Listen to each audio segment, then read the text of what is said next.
Okay. All right, here we go. Okay, so we're going to learn a class today that is going to give us a real synopsis, an overview, an understanding of how to actively and practically understand our souls. Okay? So we're going to jump right in because we don't have so much time and we have a lot of material to cover.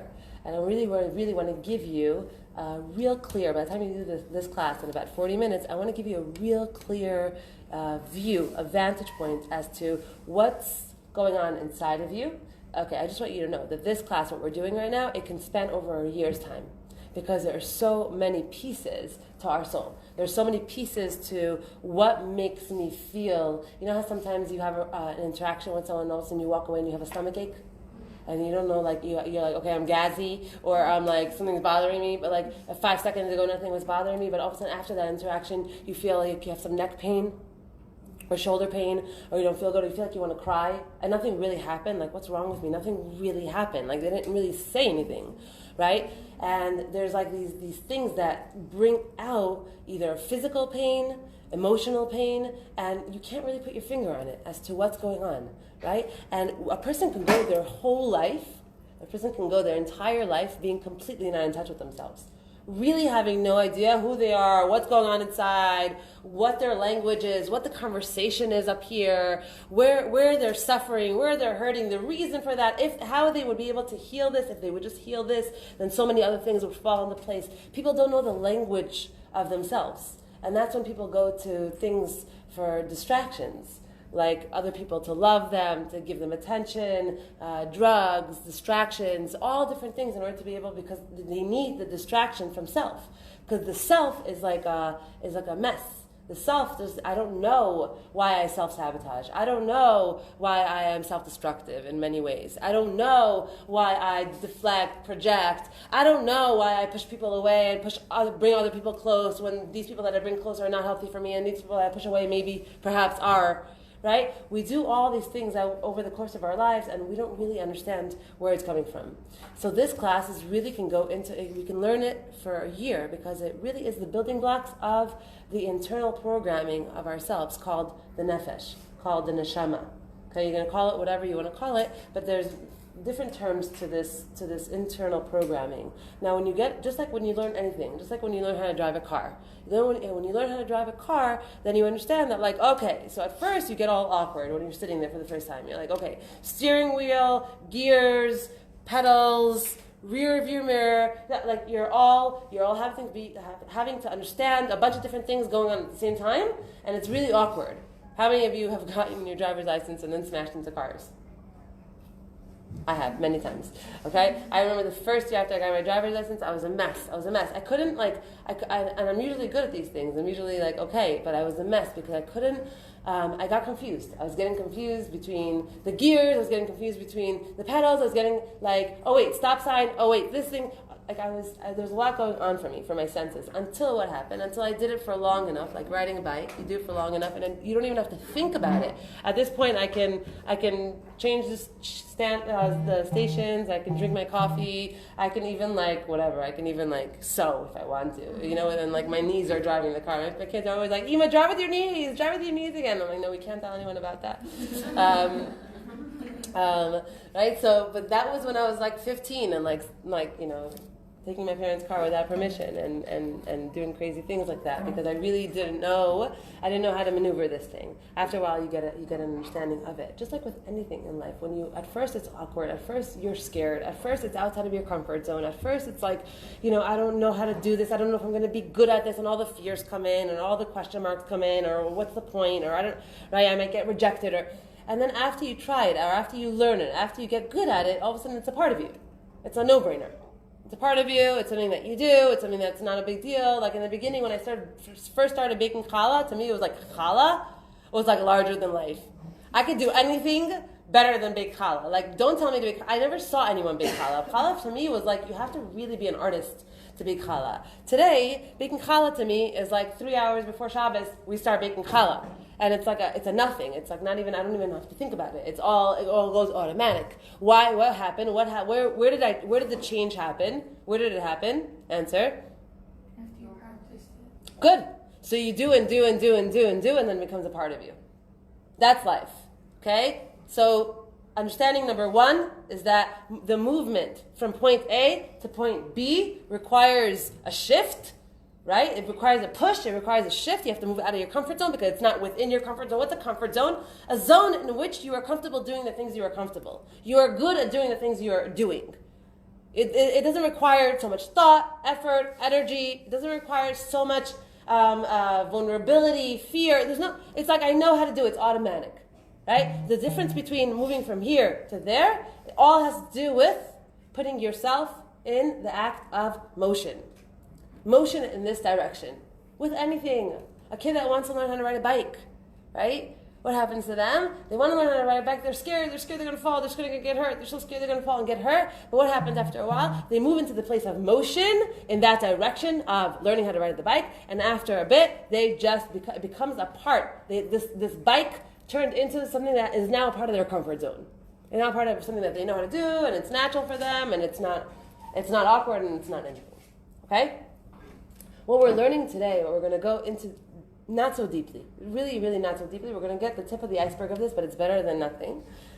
What we're going to learn today is that when I understand clearly the inner workings of my soul, not your soul, not her soul, not my mom's soul, not my sister's soul, not my husband's soul, my soul. When I understand the inner language, the conversation, the workings of the soul here, then I'm able to maneuver. And I'm able to work better at it. I'm able to say, oh, this is where this thing keeps coming up for me. This fear keeps coming up for me. This insecurity keeps coming up for me. What is my soul trying to tell me?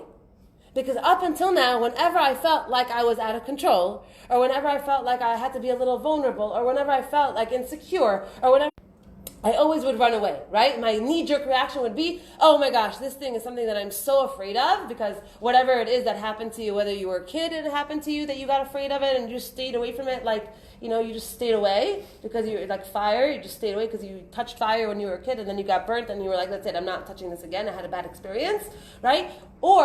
Right? So that's part number one, that I can move into a space of understanding that what I am afraid of in essence is only because I'm afraid of it in my mind. So now, and if I understand the inner workings of my soul and what my mind is afraid of, because your mind is not afraid of what my mind is afraid of.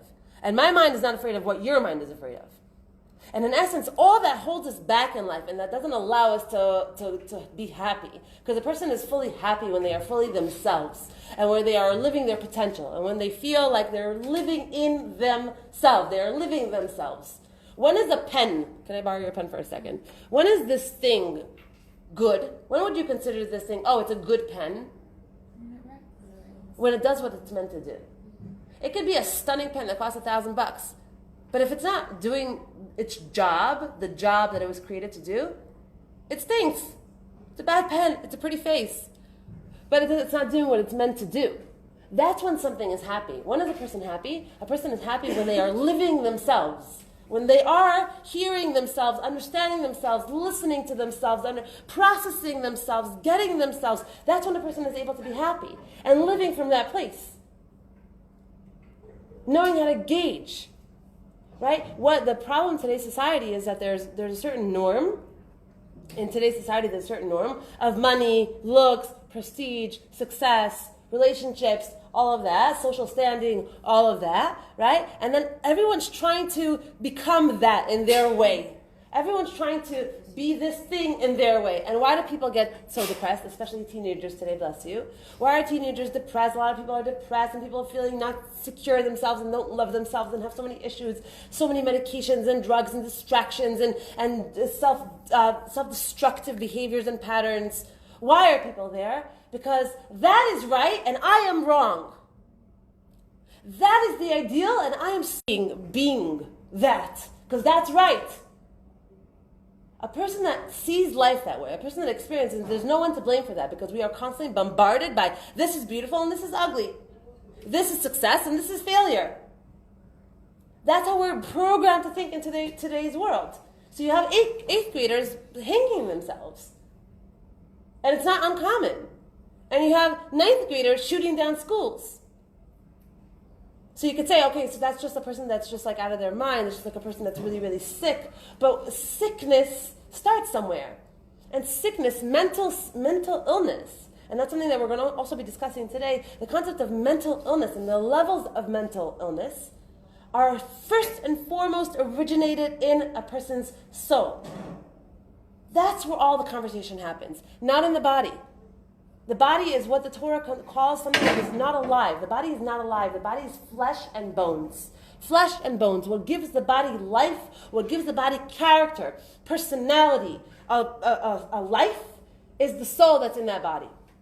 And every single soul is different, and that's why every single one of our faces looks different, and every single one of our fingerprints is different. From all the billions and trillions of people that have walked planet Earth, not one person has the same face, not one person has the same fingerprint. And it says in Sefer Yetzirah, it says in the first Sefer that was ever written, the first book that was ever written, by Avraham Avinu, by Abraham, it says, he writes there, that the nefesh, the soul of the person, is first constructed. The soul, the nefesh, is first in the mother's womb. And then the body takes character, takes shape, solidifies itself based on the characteristics of the nefesh, based on the characteristics of your soul. Meaning, the reason that your face looks the way it does, and that your body is the way it is, and that you are constructed the way you are constructed, is because of the characteristics in your soul. Because of the formation of your soul. That's why not two people's faces are never going to look the same. And two people's fingerprints are never going to be the same. Not just now, ever in history. Of all time. Ever. Why? Because the combination of the soul is so different from person to person. And so now, what's the soul? So this class is meant to be on the 5 levels of the soul, because there are 5 levels to the soul. But to get that in depth is going to take us many hours of learning, of in-depth learning, serious learning, where we're going to understand. It breaks down into so many categories. So we start with the 5 levels of the soul. Okay, I'll name them. You don't have to write this down. You can. The lowest level is called nefesh. I'm going to explain what each one is responsible for. The next one is called ruach. The next one is called neshama. The 4th one is called chaya. And the 5th one is called yichida. Those are the 5 levels of a person's internal workings, their engine, their nucleus. The reason that you are you is because of these 5 components. That's what makes you you. That's when you're a people pleaser and you say yes, even though inside you're screaming, no, I don't want to babysit. Sure, I'll be over in 5 minutes, no problem. Right? The reason that all that is happening within you is because there's an internal conversation that's happening there between you and you and you and you and you and you. And the most amazing thing about understanding this concept is that once you start deeply get into the ABCs, the building blocks of who you are, then you start to identify the voices. You start to identify the feelings where your intuition tells you, he's not for you. And everything else is screaming, go out with him. He has money, he's from a good family, your parents love him, he has a good reputation, he's a lawyer, date him. But everything else inside of you is saying, and most people live their lives when they're not in touch with self, when they're not in touch with source, when they're not in touch with soul. What they do is live off of cognitive understanding, cognitive gauging. They gauge life. Okay, but this makes sense, so I'll do this. But I don't like it. How many people do we know that hate their jobs? Yeah. Do you know that there are studies, I don't have the exact statistics here, but there are studies that people with job dissatisfaction live by far shorter lives than people that love what they do? This is like statistically found, researched. And yet we are trained and programmed from when we're little kids to do the responsible thing. What's responsible? You'd be a lawyer, you'd be a doctor, you'd be an accountant. Being a teacher, if you're a musician, oh my God, your parents are like bugging out, going to like speak to rabbis. Like help my child. If you're an artist, forget it. You're like out off the deep end, right? Because there's certain structures of understanding, and people are constantly trying to mold themselves and fit themselves into this specific mold in order to be able to say, now I'm doing the right thing, but they feel so miserable and not unhappy. Okay, so that dichotomy is really, really, really important for us. it's really, really important for you, for me, for all of us, always, at all times, to hear what's coming up for us. But what's really coming up for us? How am I able to hear what's coming up for me if my whole life I'm giving only credit to my mind? And my emotions feel like they're all over the place. I'm such a mess. I don't know what I want. I don't know what I feel. I don't know what's going on. I don't know. Maybe I'm making a childish decision. Maybe I'm immature.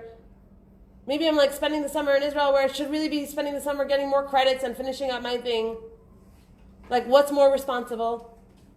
Right? So the basic clear understanding that I want to give over to in this class right now is that these 5 building blocks, which really come out to really 3, because the top 2, the Chaya and Yechida, are things that are outside of us.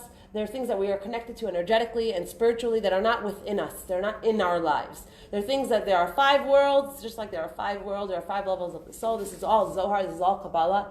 Okay, what we're learning right now. And so therefore, the top 2 layers, the Chaya and Yechida, are origins that you're connected to, that your soul is connected to. It's almost like where you draw your light, where you draw your strength, where you originate from. Each soul originates from somewhere else, from something else. Has a different energy that infuses it. The stuff that we're dealing with on a day-to-day level, in a day-to-day way, is nefesh and ruach.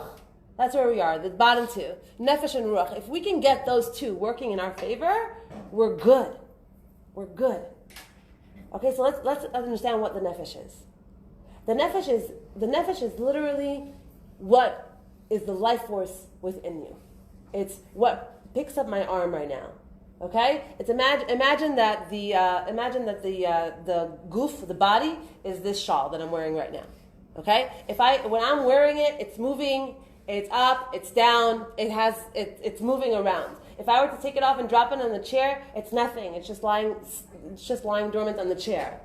Right? In and of itself, it has no life. In and of itself, it has no movement. It can't move. But when I put it on my body, it starts to move.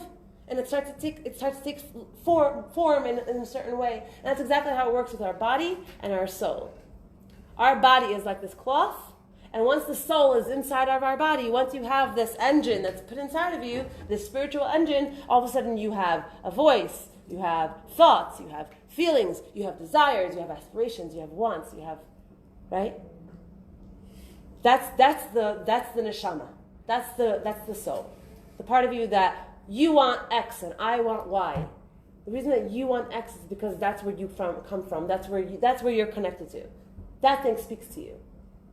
I started noticing lately, I have never in my whole life, until I came to Israel now, and I've lived here for many years before, I have never noticed trees like I notice now. And like I'm noticing trees so much, and I'm like, something's wrong with me. Like I'm noticing them to detail, and like I'm amazed. I walk around, I live in Rehovot. I walk around Rehovot on Shabbos, and I'm just like, wow, guys, look at that tree. Look at those leaves. I could like stand by a light and just like roll down my window and just check out a plant for like 20 minutes. What's my pull towards trees now? Like what's going on? I'm still trying to figure out, like, when I come up with an idea. But I've never seen it before. It's almost like, when you see something, you can't unsee it.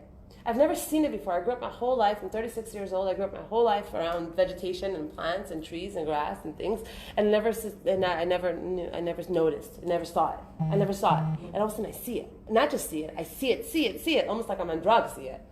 Like, wow, see it. Right? So what has uncovered there, I'm not going to tell you exactly because I don't know exactly, but what has uncovered there is a realization inside of my nefesh, somewhere inside of my soul, somewhere inside of my spiritual entity, something has been uncovered. And all of a sudden I've become more aware of things around me. You can live your days every single day of your life and not see something that's standing right in front of you. People can be married to someone their entire life and not really know them. Because their interaction with this person was them interacting with themselves. Them projecting onto the other person what they feel about themselves. Oh, he's cheap, or she's naggy, or whatever, however you call it, she's annoying, or, he's selfish, and she's this. And really, really what's going on there, if you dig a little bit deeper underneath the surface, they're having a relationship with themselves and seeing it in the other person.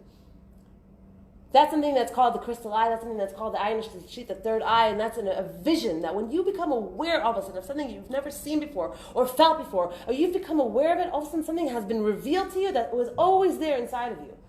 And the more in touch we can get with our nefesh, with our soul, the more in touch we can get with it, the more awareness we can have in our life. The more open-eyed experiences, like aha moments, we can have in our lives. Because the more I function from a body place of I want more love, even though love it sounds spiritual, but let's say I want more attention, I want more money, I want to be skinnier, I want to stand out more, I want to be an influencer on Instagram. The more I'm in that place of like I want to be seen, I want everyone to notice me, I want everyone to give me attention, or I want to have a lot of money in order to be able to buy a bigger house or a nicer car. Why do we want those things? If we were living in an island alone, we wouldn't need a bigger house and a nicer car. We really wouldn't care. If we would have a bike and like a shed, we would be okay. Right? But the reason we feel like we need all these things is because we want to feel like we stand out, because every person wants to feel important. And when we feel like we're getting our importance from those things, when we connect our importance, our significance to those things, what ends up happening to us is really we get smaller and we get more depressed and we get sadder, because a human being, us Jews, we're so much bigger than just things. And when we just have a lot of things, we become very, very small. And we become very, very sad. And we become very, very depressed. Because nothing will ever fill. Things that are of this matter can never fill the soul matter. It's two different things. It's two different equations. They don't match. They don't fit. They don't connect. It's two different puzzles. It's two different languages. How often have you felt so alive, so inspired, so awake, so in love? How often have you felt that, and you didn't necessarily have more money, or you weren't necessarily skinnier, or you didn't nothing necessarily like outside of you was so different, but something inside of you shifted? Answer. Take the floor. Anyone remember anything like that? That they've been in a place where they were like in such a good place, where they were so inspired, where they were having aha moments constantly, where their eyes have been opened, where they felt like they felt themselves, they were excited to be alive. Have you felt that? Have you felt that? Yes? Don't tell me because I want to hear yes, just tell me the truth, yeah. When you said the thing like about the trees and stuff, you were really amazed by the trees. So I have it sometimes when I'm listening to music with the headphones. I get really deep into, and I feel I know the feeling when you realize something about yourself and you start studying notice stuff. I don't know how to explain it. Yeah. But anyway, it's I'm so happy when I have these moments more than I like. Yes, exactly. There's a connection to self over there. Like you've touched yourself. Yeah, you feel the air. Feel it. Yeah. Yes. You've been in Israel for how long now? How much? 7 weeks? 7 days. 7 days? All right. 7 days. What? Well, this time. So tell me, from your whole lives, have there been aha moments? Have you had moments where you felt like an awakening on some level? Mm-hmm. So tell me about it. I was 4 years ago or something like that. I was on a cruise and I went to Jamaica. I think I told Heidi about this story. And my family and I climbed a waterfall, and it was I got to the top of it, and it was this moment of first of all, oh my God, look how amazing this waterfall is, and Hashem created this in this world, and this the water and the animals that were in the water and the grass around it and all this stuff. And then there was also the moment of oh my God, I climbed that.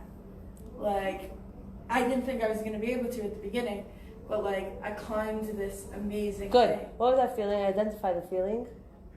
It's pride. Pride. But also not in a selfish way, because I wouldn't have gotten up there if the people that run the climb hadn't helped me, and the guy in front of me who I didn't know hadn't held on to me the whole time. It was a group sense of accomplishment. What were you proud of? My effort. Your effort. Like that I didn't stop and like give up halfway through, even if it was hard. And what was the sensation there? What was the feeling? What was the feeling, if you can identify it? Satisfaction. Satisfaction. God. Yeah. Very good. We're getting somewhere. We're making headway. Good. Yay. Satisfaction. Satisfaction. Ah, thank you so much for saying that word. Thank you so much. Glad I could help. Satisfaction. Anyone else? That feeling of connection to self in a way that you feel so satisfied with yourself. All right.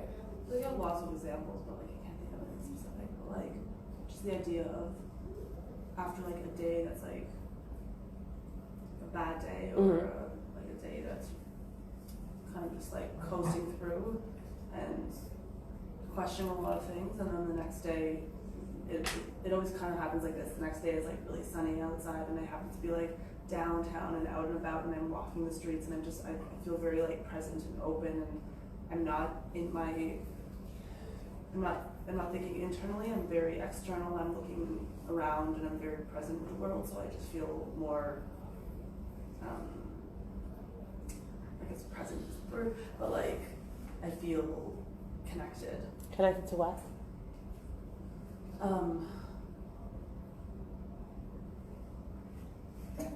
Nature. What's the feeling? Go deeper, drop.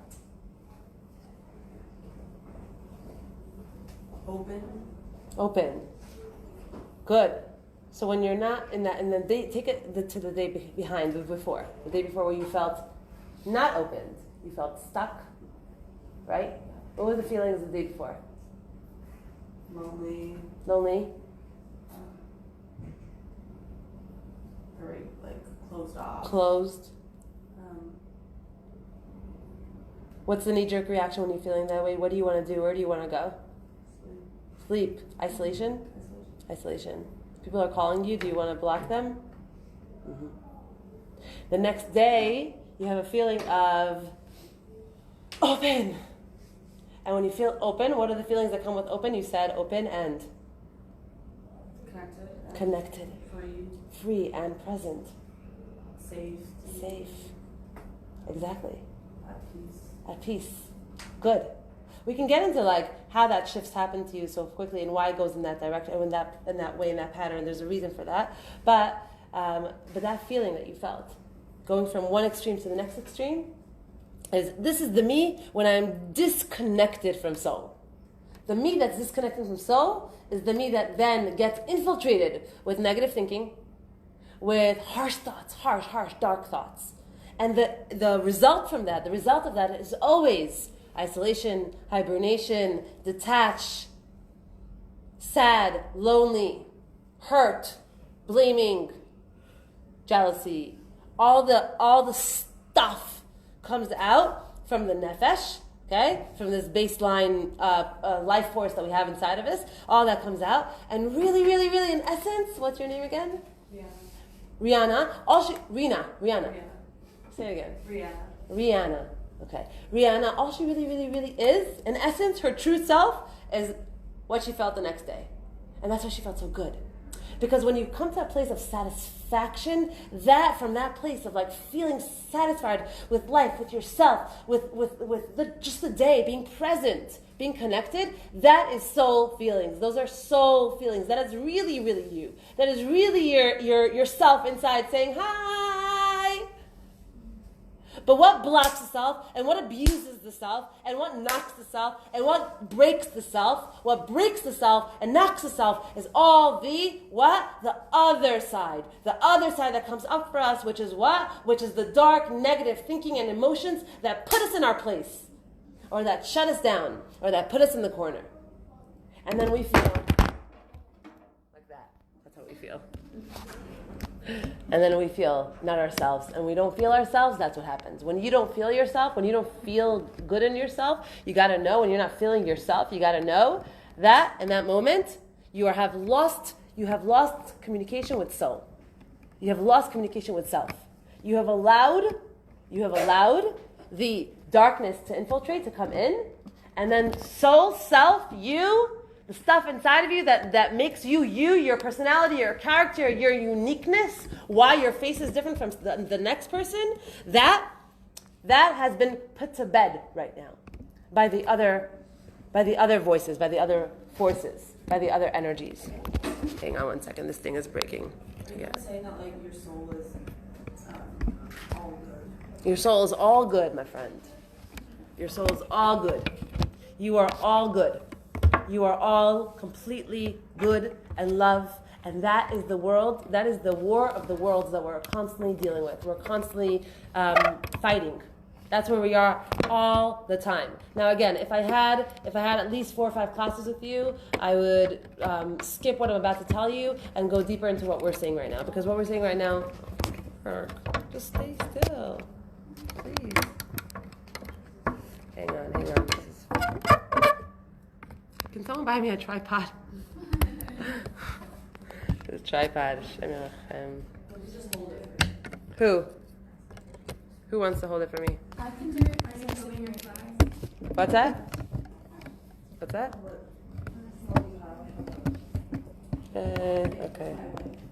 Oh.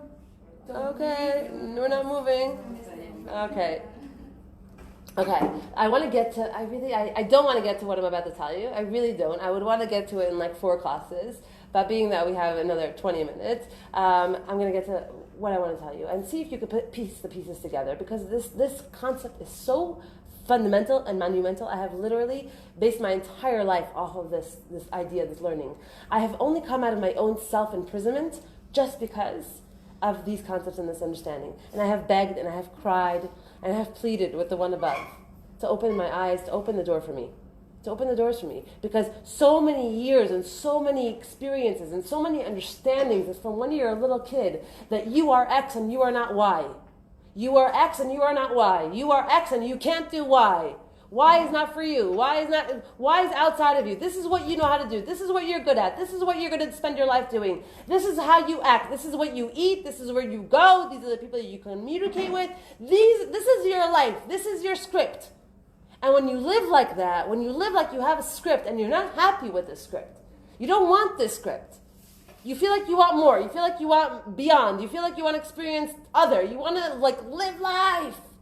You get that that you're on borrowed time. You get that the hourglass has been flipped a bunch of years ago, and the sand is running.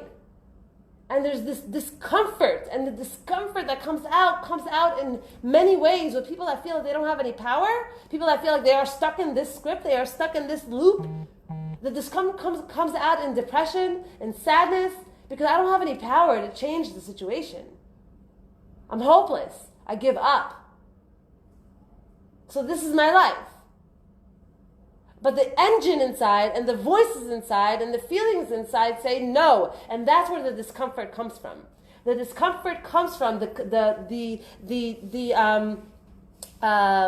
been in Israel for 10 months, and ever since I've been in Israel, my English has gone down the tubes, and my Hebrew is like getting a little better, but like I'm like having a very hard time communicating these days. Like I speak to Israelis and I'm like, I need to say a word in English now.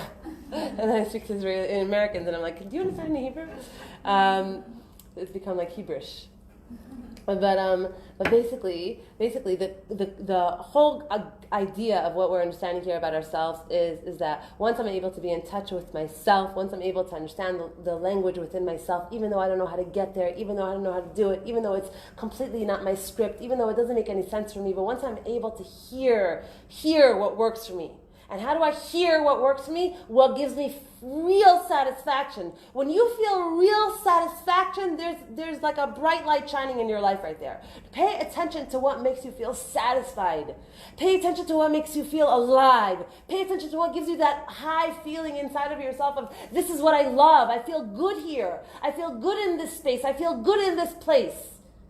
Pay attention to what that feeling is. Pay attention to what you are, where you are. You got to start learning yourself.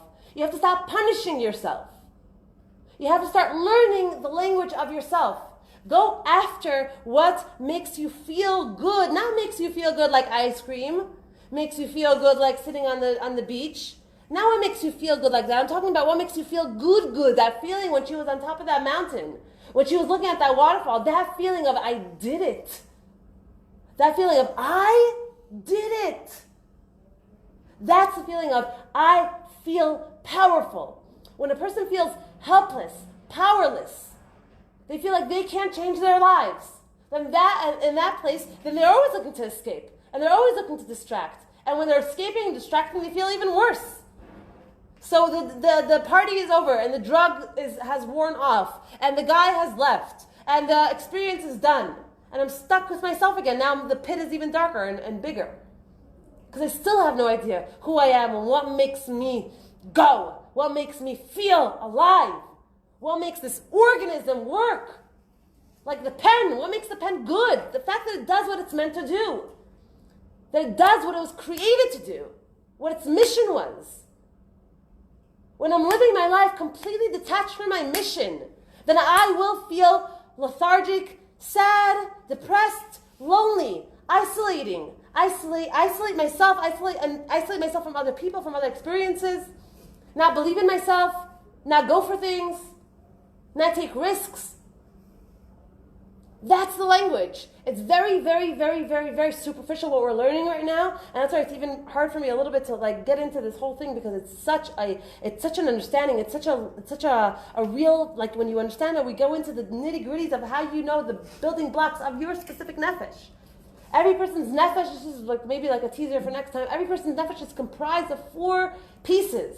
Every single one of us, and every single part of us, every single one of us has a different combination of those pieces. The elements, fire, water, wind, and earth. You have a different combination than I do of those 4 elements. What's fire? How does it manifest in you? What's water? How does it manifest in you? What's earth? What's wind? Learning the language of your internal world is what will give you an incredible life, making the right decisions. Making the right decisions, picking the right people for yourself, picking the right husband for yourself, picking the right environment for yourself, not being a people pleaser. Not living in a place of lying to myself in order to be able to get them to approve of me. Because once I feel that interaction, that second of them telling me, oh, you're so amazing, that gives me that sense of life for a second. But it's so fleeting and so not real. Because I'm always having to run after my tail, chase my tail, and trying to keep up that feeling of I'm so amazing. But if I don't have to have it coming to me from outside sources, but I get to feel it from inside of myself.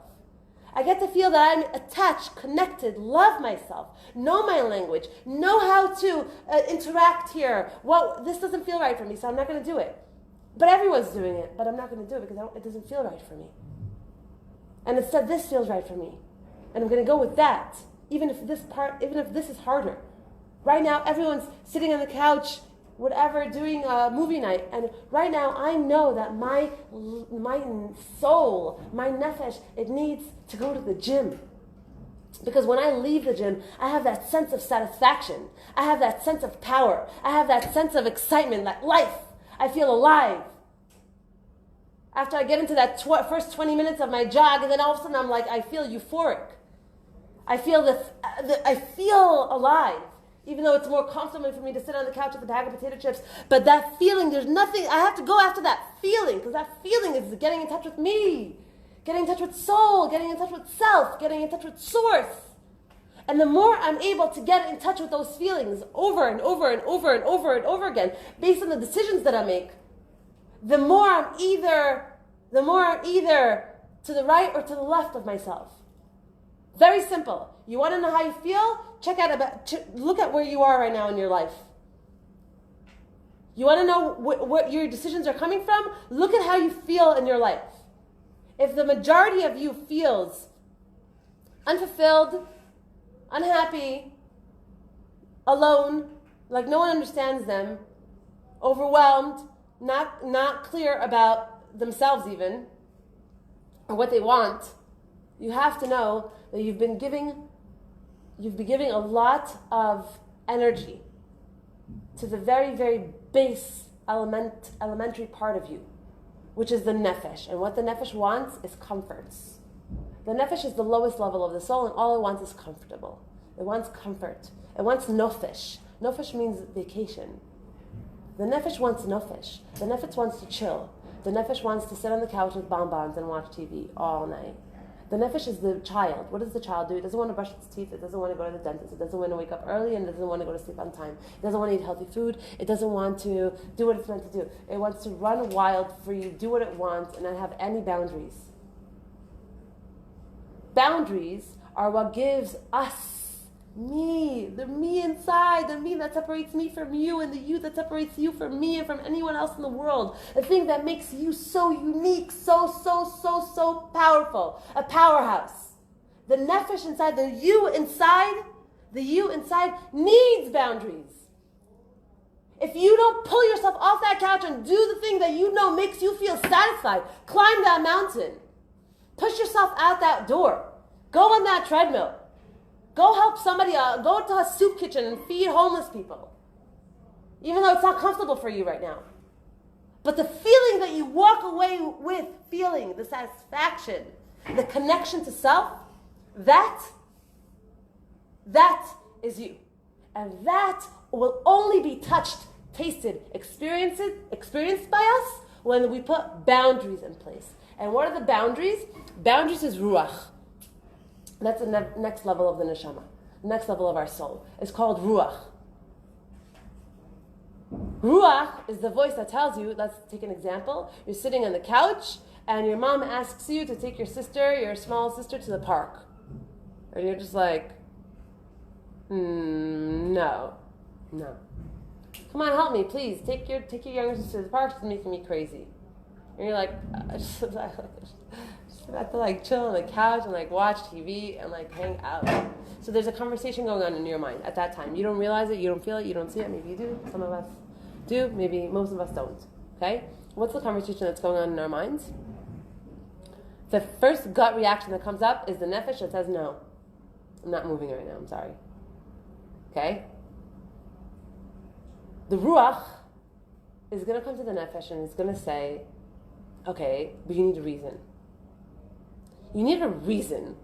And the ruach is where a lot of people, you know how people are in denial about things and they live in denial about things? They make up stories, they sell themselves stories in order to continue doing what they're doing. Like people that smoke. Okay, people that smoke. They know it's dangerous, they know it's not good, they know. What does the mind do? The mind does what? What does the mind do to make you continue smoking? Answer. Fun. What? I'm having fun right now. I'm having fun. What does it do? What does it tell you? What? It Rationalizes. It tells you a story. What did you say? So it changes the narrative. It changes the narrative. Good. Excellent. So you take something that's black and white, it's very clear, there's enough research and enough statistics and enough everything to tell us that this is good and this is bad, but yet the conversation inside between the nefesh and ruach it goes something like this. I probably shouldn't be doing this. And then the ruach comes and says, the nefesh says, I want to, because it feels good, I like it, it makes me feel good, it's fun, it's good, it's relaxing, it's whatever, right? And the ruach comes and says, but how are you going to rationalize this? How are you going to rationalize this when there are so many people dying from this every year? How are you going to rationalize this when people are getting cancer all over the world from this? What are you going to say to yourself in order for you to be able to continue doing this? In order to be able to continue doing this, what are you going to say to yourself? And it's fine, we all do it. Some of us do it with food, some of us do it with men, some of us do it with money, some of us do it with drugs, everyone does it with their own addiction. This is the language of the addiction. What's addiction? Addiction is the nefesh saying, I want this comfort, and the ruach saying, okay, now rationalize it. Come up with a strategy as to how come you're able to get off the hook with this thing that you're doing.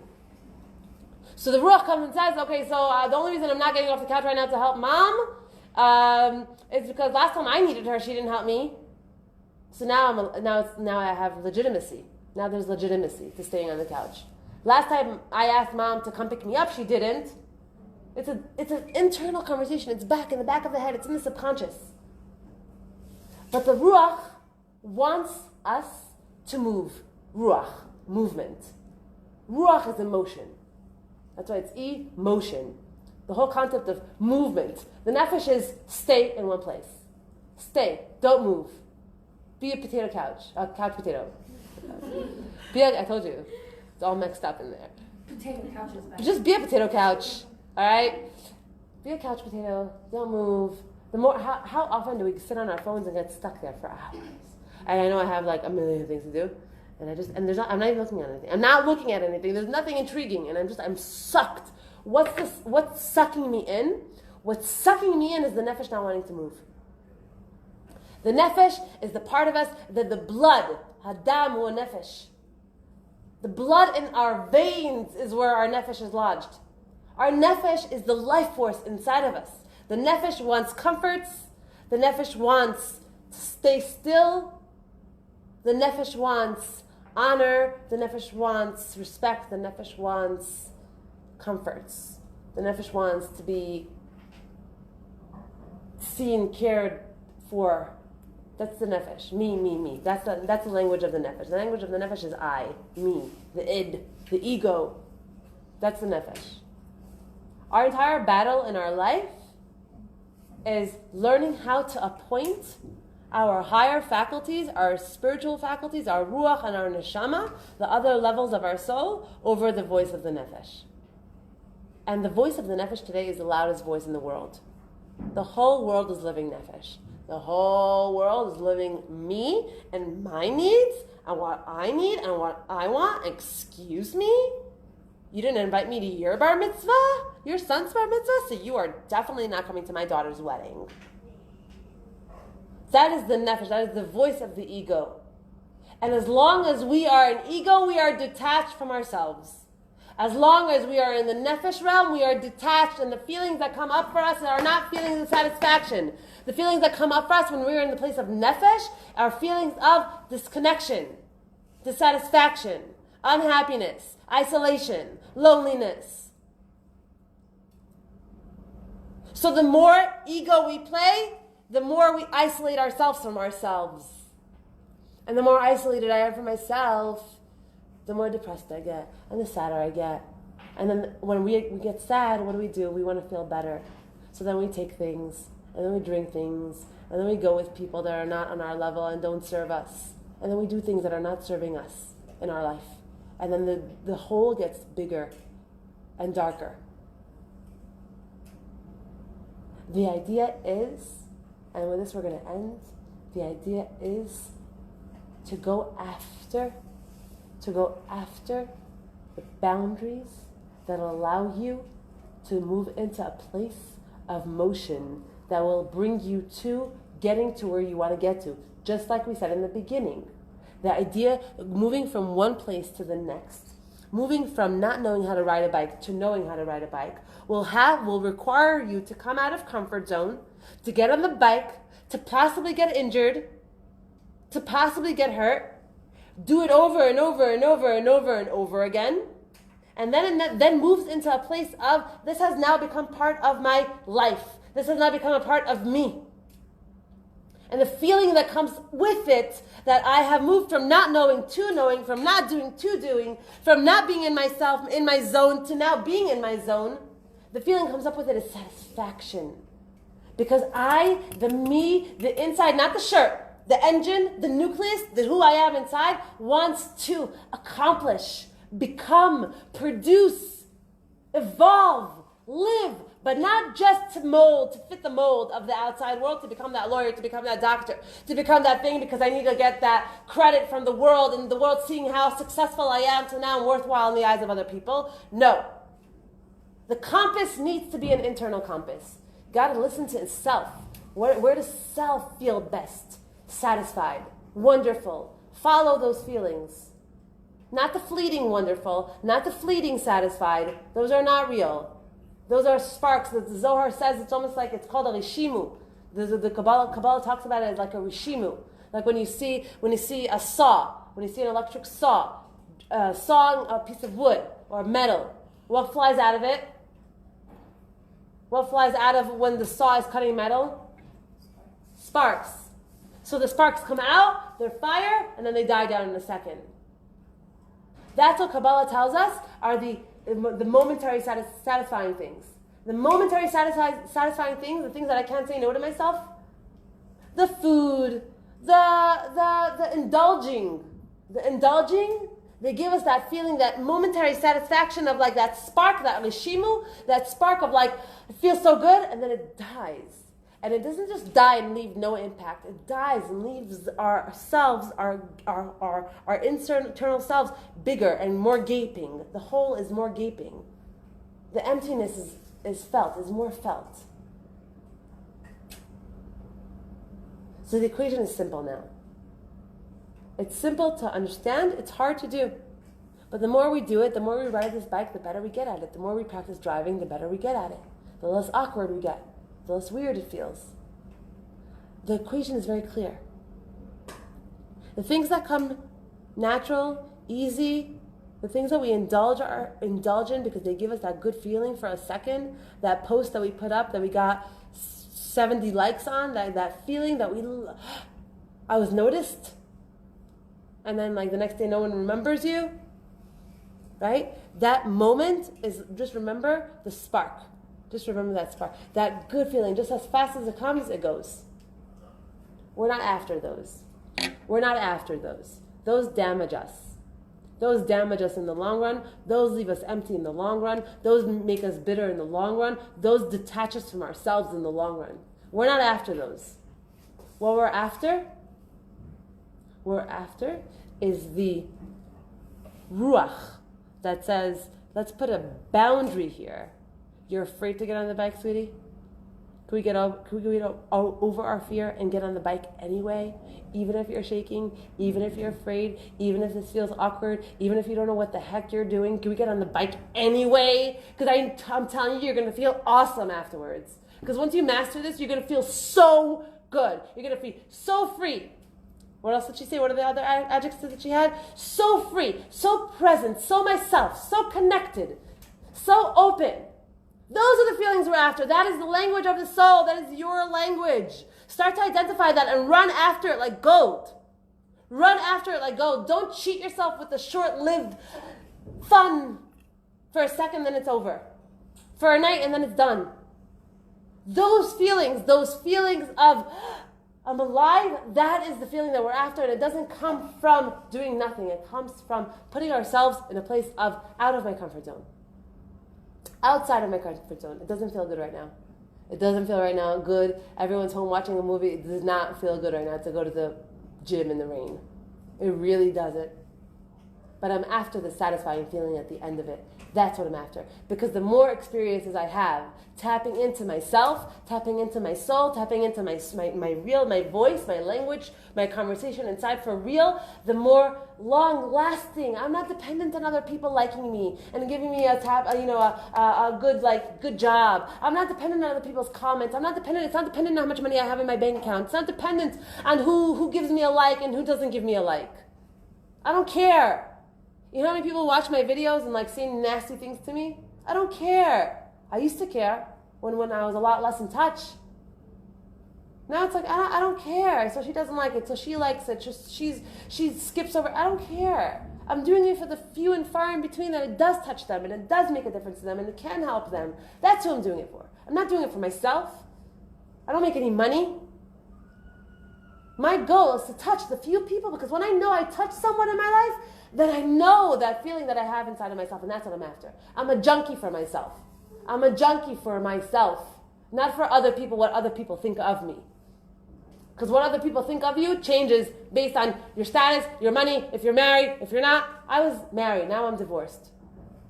When I was married, I had different friends. When I'm divorced, I have different friends. We'll see how these divorced friends last when I get married, God willing. They will get married. They will last, I know they will. But don't base yourself, where you are in life, how good you feel about yourself based on how other people gauged you, even your parents. Base it only on learning the language of yourself, of what makes you really feel alive and in touch with yourself. When you know you're in touch with yourself, when you feel good in yourself, when you feel that surge of aliveness, that all of a sudden I love people, I want to give, I want to be a doer of good, I want to help, I love life, I want to connect. When you feel that, you know you are aligned right now with yourself. You are aligned right now with yourself. And when you are completely not aligned with yourself, that is when all the other feelings come out. The hard ones, the dark ones. Learn your own internal language. Learn what works for you. Learn what makes you feel alive. When you're giving makes you feel alive. When you're helping makes you feel alive. When you are pushing yourself beyond your comfort zone to the point where you didn't think you were going to be able to do it. You didn't think you had it. You didn't think you were going to. All of a sudden you're standing on top of that mountain and you're looking at that waterfall and you're like, I did it! Wow! That feeling, that's the feeling we're after. Of everything inside of you that tells you, nah. And then you push yourself to do it because you want to go after that. You want to get connected to yourself and you believe, you know that you are a powerhouse inside. You're just cutting corners all the time and doing things that make you feel good for like a second and 2 seconds and for a night and for like a day.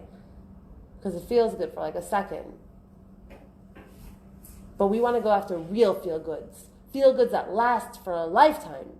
That build me into the person that I am, that are the building blocks of my character, not feel-goods that disappear after a day or a week. Why do people go shopping when they're down? Because they need a pick-me-up. What do they really need? What do they really need? Now that we have this information under our belt. What do you really need when you're looking in the closet, looking in the fridge, looking in the closet, looking in the fridge, looking in the closet, pantry, looking in the fridge, and then need to go shopping, need to watch a movie? What are you looking for, really? You're looking to feel good. And you only really feel good when what? When what? Break it down for me. When? When you listen to your soul. How does that... Right now I'm standing in front of the fridge and in front of the pantry, in front of the fridge, and I just want to eat. I just want to have someone text me and say nice things to me. I just want to be loved and taken care of. I just want to distract myself, maybe smoke a joint, maybe, I don't know, go to sleep, go shopping. These are all symptoms. We have to learn our symptoms. We have to learn what we do. What do you do when you're feeling not good? What's your go-to? We all have a go-to. What's your go-to? Think about it.